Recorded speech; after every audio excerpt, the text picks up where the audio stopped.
অনেকেই প্রশ্ন করেন যে ছেলে মানুষের জন্য চুল কেমন করে রাখতে হবে, চুল রাখার বিধান কি। আরও প্রশ্ন আছে যে সাইফুল্লাহ ভাই আপনার চুল এত বড় কেন। হ্যাঁ, কত ধরনের প্রশ্ন আছে। আজকে আমরা দেখব রাসূলুল্লাহ সাল্লাল্লাহু আলাইহি সাল্লামের চুল কেমন ছিল এবং পুরুষদের জন্য চুল রাখার বিধান কি। প্রিয় ভাইয়েরা, রাসূলুল্লাহ সাল্লাল্লাহু আলাইহি সাল্লামের যে সকল হাদিস শামায়েলের মধ্যে এসেছে সেই সকল হাদিসগুলো বিশ্লেষণ করলে দেখা যায় রাসূলুল্লাহ সাল্লাল্লাহু আলাইহি ওয়াসাল্লাম লম্বা চুল রাখতেন, কখনো কানের মাঝামাঝি, কখনো কানের লতি, আবার কখনো দুই কাঁধ, এই কাঁধ অবধি রাসূল সাল্লাল্লাহু আলাইহি ওয়াসাল্লামের চুল চলে যেত। তিরমিজি এবং আবু দাউদের মধ্যে এই হাদিস আসছে। প্রিয় ভাইয়েরা, আরও হাদিসের মধ্যে এসেছে রাসূলুল্লাহ সাল্লাল্লাহু আলাইহি ওয়াসাল্লাম তার চুল মাঝে মাঝে এত দূর দীর্ঘ হতো যে রাসূলুল্লাহ সাল্লাল্লাহু আলাইহি ওয়াসাল্লামের কাঁধের থেকেও নিচের দিকে চুল ঝুলে যেত, যাকে আরবিতে জুয়াবা বলা হয়। আমরা যে পাগড়ি বাঁধি, পাগড়ি বাঁধার পরে পিছন দিকে একটা লেজের মতো থাকে না, আরবিতে এই লেজের অংশ, পাগড়ির পিছনের অংশকে জুয়াবা বলা হয়। ইসলামের চুল মাঝে মাঝে এরকমও কাঁধ ছাপায়ে পিছন দিকে যেত যে নবীজির ওই চুলকেও হাদিসের পরিভাষায় জুয়াবা বলা হয়েছে। প্রিয় ভাইয়েরা, আর আরবিতে আরেকটা পরিভাষা আছে, সেটা হচ্ছে গাদিরা আর হচ্ছে দফিরা। গাদিরা আর দফিরা মানে হচ্ছে গুচ্ছ হয়ে যাওয়া। রাসূল সাল্লাল্লাহু আলাইহি ওয়াসাল্লামের চুল যখন এরকম লম্বা হতো, নবী করিম সাল্লাল্লাহু আলাইহি ওয়াসাল্লামের চুলটাকে চারটা গুচ্ছে দেখা যাইতো, এই পাশে সামনে একটা, এই পাশে সামনে একটা, পিছন দিকে দুইটা। রাসূল সাল্লাল্লাহু আলাইহি ওয়াসাল্লামের চুল এত দূর পর্যন্ত দীর্ঘ হয়ে যেত। উম্মে হানি রাসূলুল্লাহ সাল্লাল্লাহু আলাইহি ওয়াসাল্লামের চাচাতো বোন, তিনি বর্ণনা করছেন যে হাদিসখানায় এসেছে, তিনি বলছেন কদিমা রাসূলুল্লাহ সাল্লাল্লাহু আলাইহি ওয়াসাল্লাম মক্কাতা ওয়া লাহু আরবাউ গাদাইর। রাসূল সাল্লাল্লাহু আলাইহি ওয়াসাল্লাম যখন মক্কা বিজয়ের জন্য মক্কায় ঢুকছিলেন, আমরা তাকায় সুপুরুষ মুহাম্মদুর রাসূল সাল্লাল্লাহু আলাইহি ওয়াসাল্লামের দেখলাম নবীজির চুল চারটা গুচ্ছে বিভক্ত হয়ে গেছে। সুবহানাল্লাহ। তাহলে নবী করিম সাল্লাল্লাহু আলাইহি ওয়াসাল্লামের চুল এত দূর দীর্ঘ হতো যে সামনে একটা অংশের মতো ঝুলে আসতো দুই পাশে, পিছনে দুইটা হতো। এরপরে আমরা যেটা বলতে চাই সেটা হচ্ছে ইবনুল কাইয়ুম রাহিমাহুল্লাহ যেটা বলেছেন, তিনি বলছেন রাসূল সাল্লাল্লাহু আলাইহি ওয়াসাল্লাম অনেক সময় ইচ্ছাকৃতভাবেই চুলকে চারটা গুচ্ছে বিভক্ত করে রাখতেন। প্রিয় ভাইয়েরা, ইবনে হাজার আসকালানি রাহিমাহুল্লাহ বলছেন অধিকাংশ সময় তার চুল এরূপ কাঁধের কাছাকাছি থাকতো, কখনো কান থাকতো, কখনো এই কাঁধ থাকতো, কখনো পিঠ থাকতো, তবে রাসূল সাল্লাল্লাহু আলাইহি ওয়াসাল্লামের চুল কাঁধের কাছাকাছি এরকম লম্বা অধিকাংশ সময় থাকতো। ইবনে হাজার আসকালানি বলেছেন এটাকে তিনি বলছেন আকায়েস, বা এটা হচ্ছে বিনুনি গুচ্ছ হয়ে থাকতো। প্রিয় ভাইয়েরা, হজ এবং উমরা ছাড়া রাসূলুল্লাহ সাল্লাল্লাহু আলাইহি ওয়াসাল্লাম জীবনে কখনো মাথা মুন্ডন করেননি। এই জন্য অধিকাংশ ফুকাহায়ে কেরামের মতে মাথাকে ব্লেড দ্বারা, খুর দ্বারা একবারে হজ উমরা ছাড়া চেঁচে ফেলা মাকরুহ, তারা এইটাকে অপছন্দনীয় বলেছেন। কেউ যদি ছোট গ্রুমার বলে না কি বলে, তারপরে কাঁচি দিয়ে যদি জিরো মারে, এইটা জায়েজ অনেকে বলেছেন, কিন্তু মাথায় একবারে খুর দিয়ে, ব্লেড দিয়ে পুরো চেঁচে ফেলাকে সাহাবায়ে কেরাম এবং রাসূল সাল্লাল্লাহু আলাইহি ওয়াসাল্লামের আমলের খেলাফ বলেছেন অনেকে। শরীয়ত সম্মত ওজর ছাড়া যখন তখন মাথা চেঁচে ফেলা ইসলামী শরীয়তে আমাদেরকে নির্দেশনা দেয় নাই। এরপরে আরেকটি বিষয় আমাদেরকে মনে রাখতে হবে, সেটি হচ্ছে রাসূলুল্লাহ সাল্লাল্লাহু আলাইহি ওয়াসাল্লাম আরেকটা পদ্ধতি নিষেধ করেছেন, মাথা পুরা মুন্ডন করে সামনের দিকে একটু চুল, এদিক থেকে পুরা ছোট করে পিছন দিকে অথবা দুই কানের উপরে কিছু চুল, এইটাকে রাসূল নিষেধ করেছেন। রাসূল বলছেন ইন্না রাসূলুল্লাহ সাল্লাল্লাহু আলাইহি ওয়াসাল্লাম নাহা আনিল কাযা।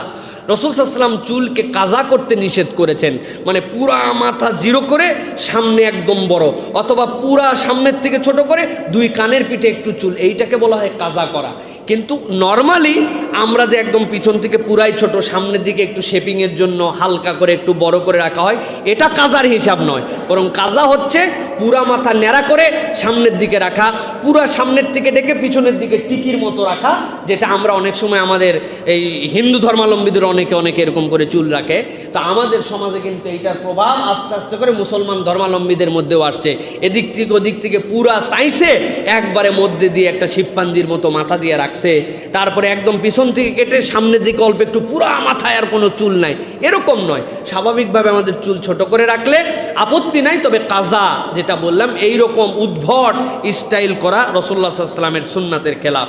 প্রিয় ভাইয়েরা, আরেকটি বিষয়, যখন আমরা বড় চুল রাখবো রাসূলুল্লাহ সাল্লাল্লাহু আলাইহি ওয়াসাল্লামের সুন্নাত যেটা, সে অনুযায়ী কেউ যদি বড় চুল রাখে তাহলে তার কতগুলো দায়িত্ব আছে।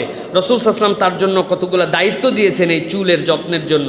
সাহাবী থেকে আসছে, আবু কাতাদা রাদিয়াল্লাহু তাআলা আনহু থেকে আসছে, তিনি বলছেন ক্বাল আলী রাসূলুল্লাহ সাল্লাল্লাহু আলাইহি ওয়াসাল্লাম ইন্নালি জুম্মাতান আফা উরাজ্জিলুহা ফাকালা নাম ওয়া আকরিমহা। হযরতে কাতাদা বলছেন আমার চুলগুলা গুচ্ছ ছিল বড় কাঁধ পর্যন্ত। আমি রাসূল সাল্লাল্লাহু আলাইহি ওয়াসাল্লামকে যে বললাম, ইয়া রাসূলুল্লাহ আমার তো অনেক চুল, আমি কি এইটাকে আঁচড়িয়ে রাখবো? রাসূল সাল্লাল্লাহু আলাইহি ওয়াসাল্লাম বললেন নাম ও আকরিমহা, কেবল আঁচড়ানোই নয় বরং তুমি এইটার সম্মান করবে। হাদিসের মধ্যে আসছে এই সম্মান করবে কথা শোনার পরে প্রত্যেক দিন 2 বার তেল দিয়ে সুন্দর করে কাতাদা চুলগুলোকে আঁচড়ায় রাখতেন।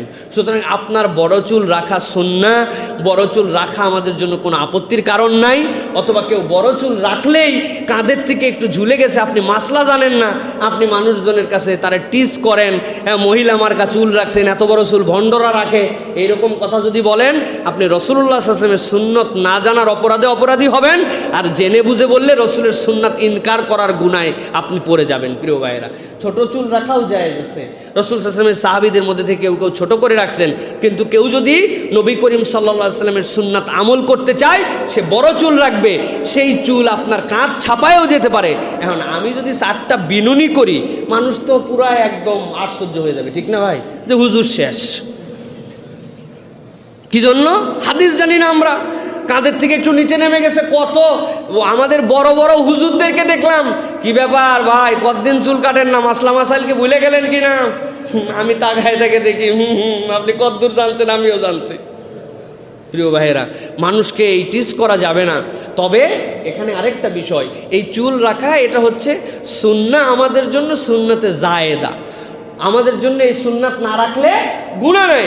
এখন আপনার আব্বা আম্মা যদি আপনাকে বলেন যে সমাজের যে অবস্থা চলছে বিভিন্ন পারিপার্শ্বিক কারণে যে বাবা তুই ছোট চুল রাখ, বাপ মার এই আদেশের খেলাফও আপনি করতে পারবেন না। পিতামাতার থেকে অর্ডার আপনাকে নিয়ে তারপরে তারা যদি বলেন সেই বয়স পরিপক্কতায় আপনি এটা রাখবেন, কারণ আপনার পিতামাতারও এখানে আপনার সাথে সম্পর্কিত আছে, তিনি আপনার কাছে শুনবেন আপনি কেন চুল রাখছেন। দ্বিতীয় শর্ত, এই চুল আপনি নবীজির সুন্নত শুনে বড় বড় করে রেখে দিলেন মাশাআল্লাহ, কিন্তু মুখের দাড়ির আপনার খবর নাই। কই? আপনার দাড়ি রাখা ফরজ, চুল রাখা সুন্নত, আপনি দাড়ি না রেখে আপনি চুল দিয়ে স্টাইল করে আমার কাছে ফতোয়া নিতে আসছেন, ব্যাপারটা কি? তাহলে বোঝা যায় অন্য কোনো এর মধ্যে ব্যাপার আছে। তবে আপনি যদি দাড়ি আলহামদুলিল্লাহ ছেড়ে দেন, চুলও যদি বড় রাখেন আপনি রাখতে পারেন। আরেকটা চমৎকার বিষয় আছে, রাসূলুল্লাহ সাল্লাল্লাহু আলাইহি ওয়াসাল্লাম বলেছেন যে তোমরা চুল রাখলে চুলের যত্ন নাও। নবী করিম সাল্লাল্লাহু আলাইহি ওয়াসাল্লাম চুলের যত্ন নিতেন, চুলের মধ্যে সুগন্ধি লাগাতেন, তেলের মধ্যে সুগন্ধি মিশাতেন, আর নিজের স্ত্রীদের দ্বারা চুল আঁচড়ায় নেওয়াও সুন্নাহ। আয়েশা রাদিয়াল্লাহু তাআলা বলছেন নবীজি যখন ইতিকাফে থাকতেন, মসজিদ আর হারাম তো তার সাথেই, বাড়ি তো তার সাথেই ছিল, নবীজি মাথা বের করে দিয়ে রাখতেন ঘরের চৌকাঠের কাছে, আমি নবীজির চুল আঁচড়ায় দিতাম। আপনার চুল এই টুকটুক, এই চুল আঁচড়ানোর জন্য নবীজির আয়েশা রাদিয়াল্লাহু তাআলা লাগবে নাকি? চুল না বড় হলে না বউ আঁচড়ায় দিবে। সুতরাং স্ত্রীর কাছ থেকে চুল আশ্রয় নেওয়াও সুন্নাত। নবীজি তেল লাগাইতেন, চুলে সুগন্ধি লাগাইতেন, চুলগুলা সুন্দর করে রাখতেন। সুতরাং আমাদের যাদের সাধ্যে কুলায় আমরা এই সুন্নতের প্র্যাকটিস করতে পারি। যারা এই সুন্নত রেখেছেন তাদেরকে যেন খবরদার টিটকারি অথবা টিজ না করি, একটু চুল বড় হয়ে গেছে মানে উনি শেষ হয়ে গেছে এটা যেন না বলি। আর ফাইনালি একটা কথা মনে রাখবেন, খবরদার এই কথা বলবেন না চুলের 3টাই সুন্নত, খুঁটি, মুটি আর ঝুঁটি। শুনছেন না আপনারা? খবরদার, এই চুল নেড়া করা অধিকাংশ ওলামায়ে কেরাম এটাকে পছন্দ করেন না। সুতরাং চুল নেড়া করবেন না, জিরো মারতে পারেন আপনি। 2 নম্বর, চুল যদি বড় করেন তাহলে যার মাপ বললাম আপনারা এইভাবে চুল রাখতে পারেন। আল্লাহ রাব্বুল আলামিন সুন্নাত বুঝার তৌফিক দান করবেন, আল্লাহুম্মা আমিন।